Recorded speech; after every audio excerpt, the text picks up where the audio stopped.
Police प्रशासन भी दिनेश अदलखा, हर चीज दिनेश अदलखा ही हो गया क्या? पत्रकार को देखा होगा, ओहो आहा ये तोड़ दिया वो तोड़, अरे ये कोई बात होती है? 25 साल से 40 साल से ये लोग रह रहे हैं, 1-1 रुपया जोड़ के 2 मंजिल बना रहे हैं। इनकी लड़ाई लड़ने के लिए पत्रकारों को आगे आना चाहिए। दिनेश अदलखा ने, मैं साफ और सच बोलूंगा, दिनेश अदलखा ने इन बेचारों की, इन 8000 मकानों की पूरी प्लानिंग कर रखी है कि इनको तोड़ दिया जाए। ऐसे क्यों कर रहा है वो? मानवाधिकार। आप ये चीज सोचो ना, किसी को धन कमाना है, धन कमाने के लिए जमीन से बढ़िया कोई सौदा नहीं है। आपने वो औरत देखी है जो सुबह कुछ बोलती है, शाम को कुछ बोलती है? हमारे विधायक जी वो हैं। मानता हूं 3 साल इन्हीं की है, यही राज करेंगे, लेकिन वक्त बदलेगा, एक तना खराब हो जाता है तो पूरा पेड़ नहीं काटा जाता। दिनेश अदलखा हमारी बीजेपी के अंदर वो पेड़ का वो खराब तना है जो उसने लोगों को परेशान कर दिया, और पूरा का पूरा कलंक बीजेपी के ऊपर आ रहा है। कृष्णपाल जी मोदी जी के नाम पर जीतते आ रहे हैं, 12 साल से वो राज्य मंत्री हैं, केंद्रीय राज्य मंत्री हैं, उनकी आंखें बंद हुई पड़ी हैं, उन्हें नहीं दिख रहा कि ये जनता यही बीजेपी को वोट देती आई है। आप लोग देख ही रहे हो कि तोड़फोड़ के नाम पर, डेवलपमेंट के नाम पर लोगों को उजाड़ा जा रहा है। ये वही लोग हैं जो हमारा साथ देते हैं, हमारे घरों में काम करने वाले, हमारे घरों की कई समस्याओं को सॉल्व करने वाले, जिनके अंदर आपने देखा होगा कोई फर्नीचर बनाता है, कोई साइकिल की दुकान खोल के बैठा है, कोई किसी काम में लगा हुआ है। आपने देखा होगा कि ये स्लम एरिया जानबूझकर तोड़ा जा रहा है क्योंकि डेवलपमेंट का नाम दिया जा रहा है और बोला जा रहा है कि भैया ऐसे ऐसे कॉरिडोर आ रहा है और इसके लिए हमें पूरी नेहरू कॉलोनी उड़ानी होगी। कौन तोड़वा रहा है जानबूझकर? जानबूझ के जो प्रशासन है, प्रशासन के साथ जो सरकार में विधायक है, जो इसमें बोलने में कोई शर्म थोड़ी है हमें। विधायक जब कोई अच्छा काम करता है तो विधायक क्रेडिट लेता है, और कोई बुरा काम करता है तो नगर निगम पे डाल देता है। अब नगर निगम की आप लोग खुद सुनते हो, आप लोग कमिश्नर के पास भी पब्लिक गई है, ये लोग गए हैं कमिश्नर के पास भी, और कमिश्नर लोग, सैकड़ों लोग जो जितने आज आप देख भी रहे हो खड़े हैं, ये बेचारे क्या करें? ये प्रशासन के आगे, ये सरकार के आगे बेचारे कुछ बोल ही नहीं पाते हैं, कुछ कह ही नहीं सकते। क्या कह सकते हैं भाई? अमित भाई, जब से नेहरू कॉलोनी में तोड़फोड़ शुरू हुई है, दिनेश अदलखा द्वारा जो विधायक है 7-8 महीने पहले द्वारा जो उन्होंने वादे किए थे नेहरू करता हूँ, और मैं 12 साल से बीजेपी के साथ जुड़ा हुआ हूँ। मैं MP के लिए वोट मांगता हूँ, मैं पार्षद के लिए वोट मांगता हूँ, मैं विधायक के लिए वोट मांगता हूँ, और मैं भी 12 साल से देखता आ रहा हूँ कि हमारे लोग कैसे रह रहे हैं और क्या क्या झेल रहे हैं पिछले 1.5 सालों के अंदर।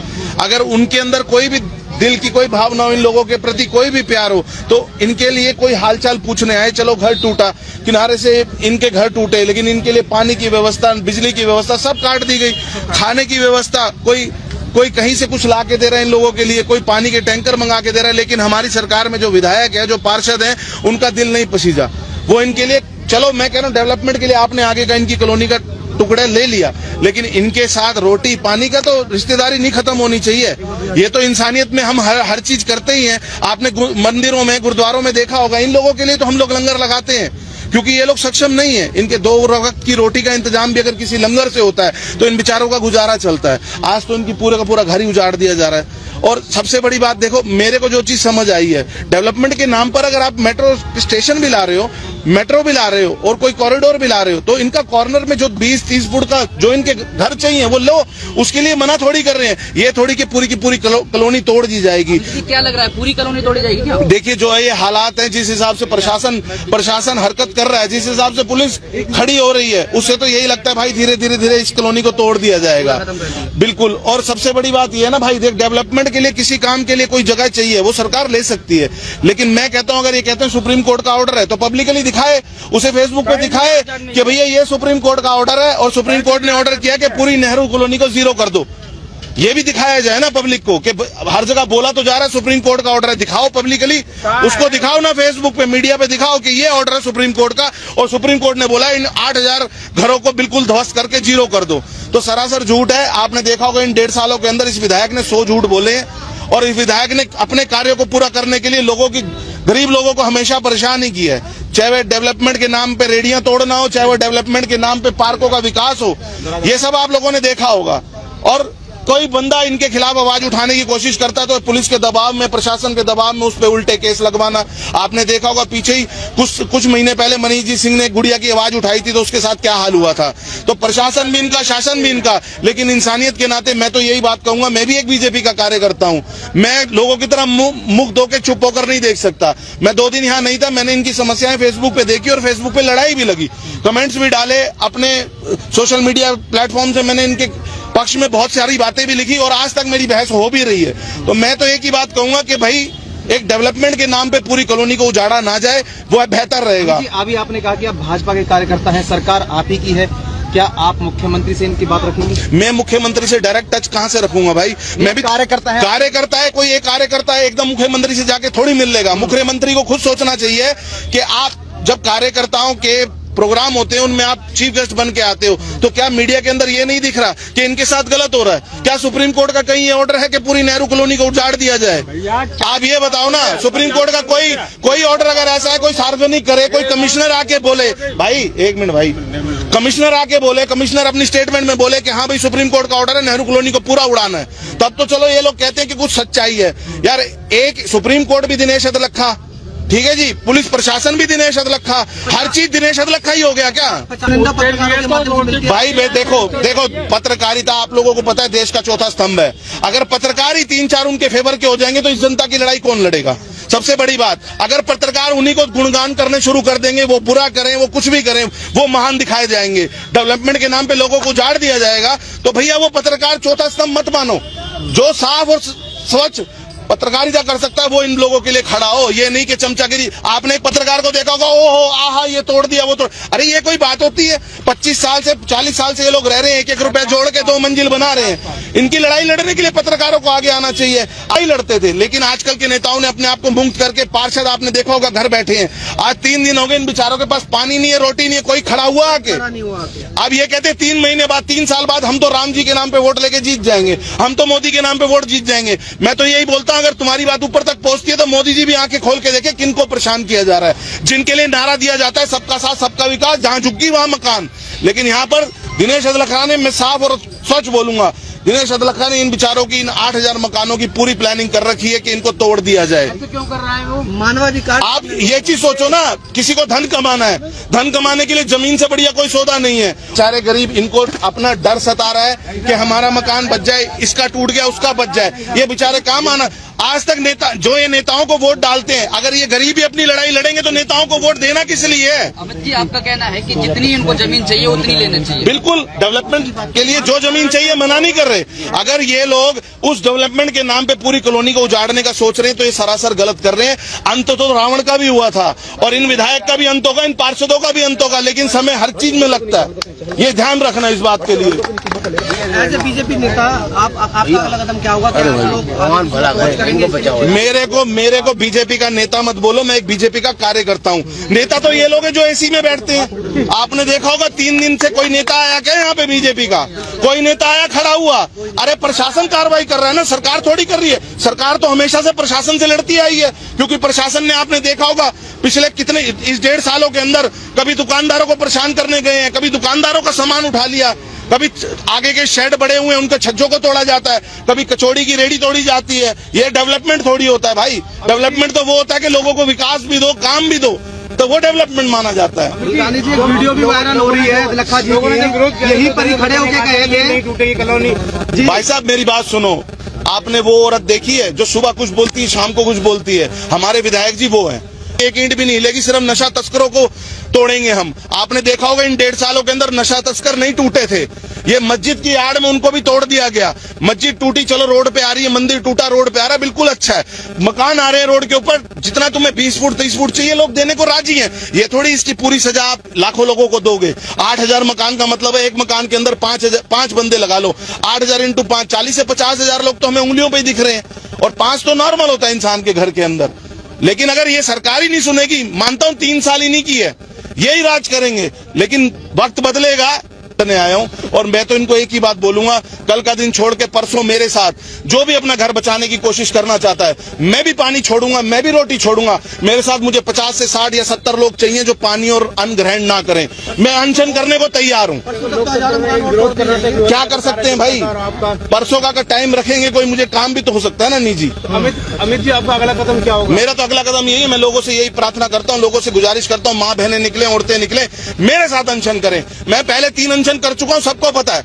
मैं फिर रोटी छोड़ूंगा, पानी छोड़ूंगा इन लोगों के लिए, मेरे साथ बैठे। अभी आपने थोड़ी देर पहले कहा था कि भाजपा के कार्यकर्ता, और प्रधानमंत्री नरेंद्र मोदी स्वयं कहते हैं कि भाजपा का कार्यकर्ता लोगों के बीच में पहुंचेगा और उनकी समस्याओं का उठाएगा। क्या आप एक कार्यकर्ता के रूप में हरियाणा के मुख्यमंत्री तक इनकी बात पहुंचाएंगे? भैया आप लोग मीडिया माध्यम हो, आपकी वीडियो हो सकता है मुख्यमंत्री तक पहुंचे। मैं तो साफ आप लोगों के आगे ही बोल रहा हूँ। रही प्रधानमंत्री जी की बात, अगर एक पेड़ का एक तना खराब हो जाता है तो पूरा पेड़ नहीं काटा जाता। दिनेश अदलक्का हमारी बीजेपी के अंदर वो पेड़ का वो खराब तना है जो उसने लोगों को परेशान कर दिया, और पूरा का पूरा कलंक बीजेपी के ऊपर आ रहा है। हम रोटी पानी त्यागेंगे और हम किसी को परेशान नहीं करेंगे, हम कोई रास्ता जाम नहीं करेंगे, हम एक कॉर्नर पे अपना अनशन शुरू करेंगे। वो चाहे हम कल शुरू करें चाहे परसों शुरू करें, बिल्कुल आवाज पहुंचेगी हमारी। बात करें इससे पहले जो है रेलवे के पास जो बाटा जो रेलवे लाइनर्स के पास जो झुग्गियां टूटी थी उनको 25-25 हजार रुपए विपुल गोयल जी ने दिया था उस समय। देखिए बड़खल विधानसभा, सतीश फागना जी की विधानसभा, विपुल गोयल जी की विधानसभा, मूलचंद जी की विधानसभा, राजेश नागर जी की विधानसभा और बड़खल विधानसभा के अंदर जमीन आसमान का फर्क है। जो और विधानसभाओं के अंदर विधायक है उनके पास दिल है, हमारे इस विधायक के पास दिल ही नहीं है, लोगों के लिए कोई सिंपैथी ही नहीं है।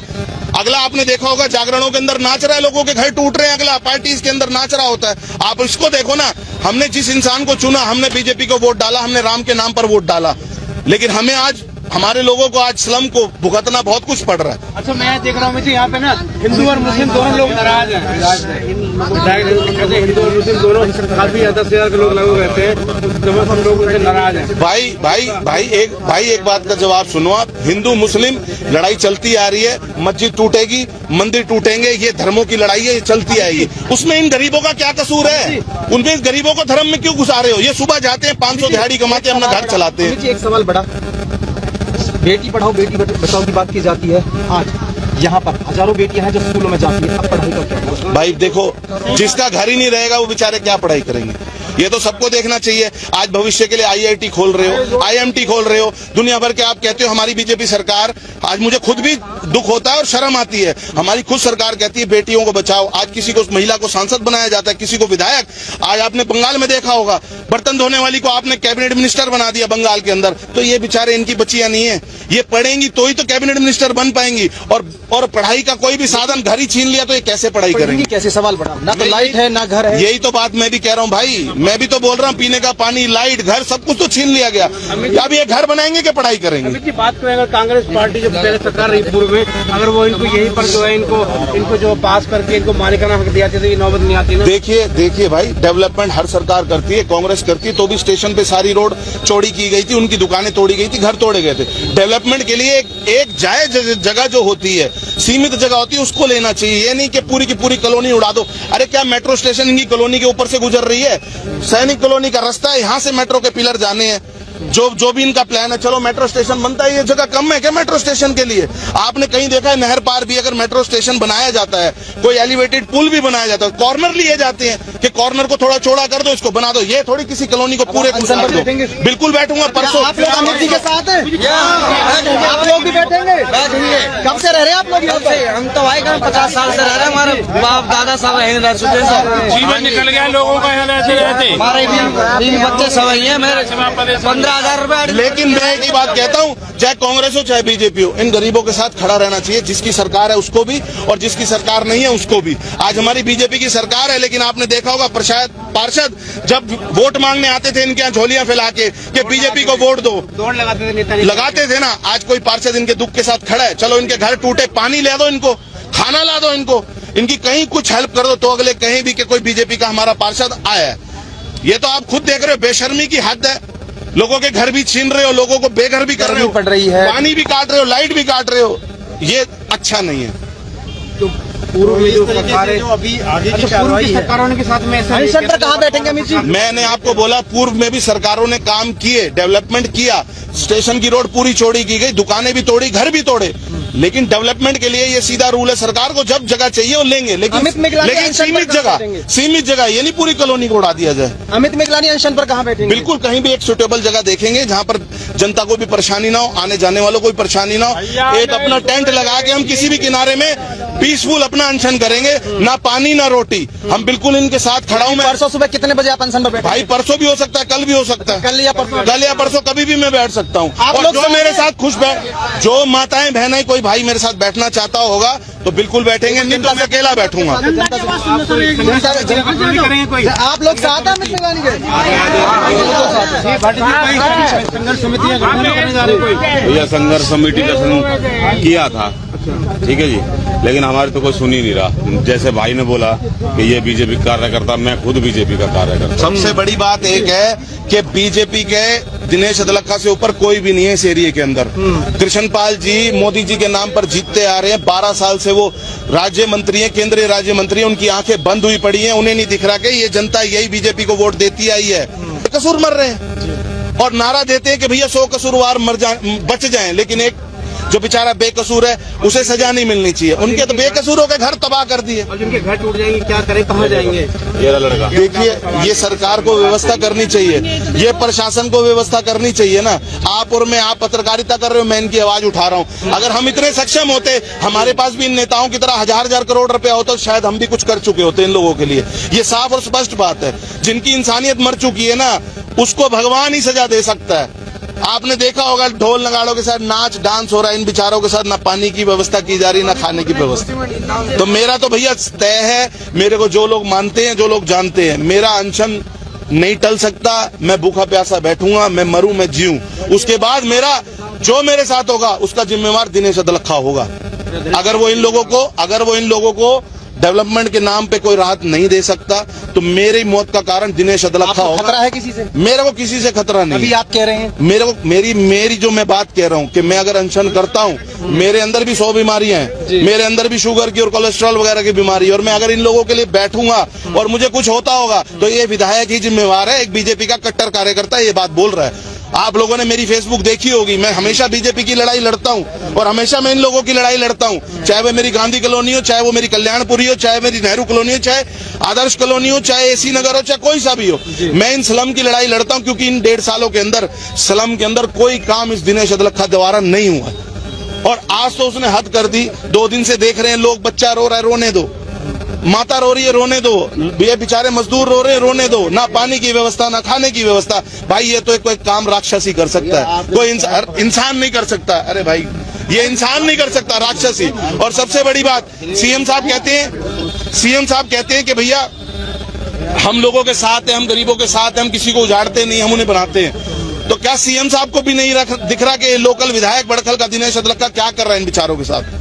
डेवलपमेंट के नाम पर अगर कोई एक मैप दिखा दे कि भाई नेहरू कॉलोनी पूरी उजड़नी चाहिए, उस मैप के अंदर ये दिखा दे कि भैया ये पूरी कॉलोनी उजड़नी चाहिए, ऐसा कोई प्रोजेक्ट आ रहा है। ऐसा कोई प्रोजेक्ट नहीं है। जो सैनिक कॉलोनी का रोड आ रहा है, वहां पर पिलर बनने, थोड़ा चौड़ा होना है रोड, वो दे रहे हैं और दे भी चुके हैं। आपने देखा मस्जिद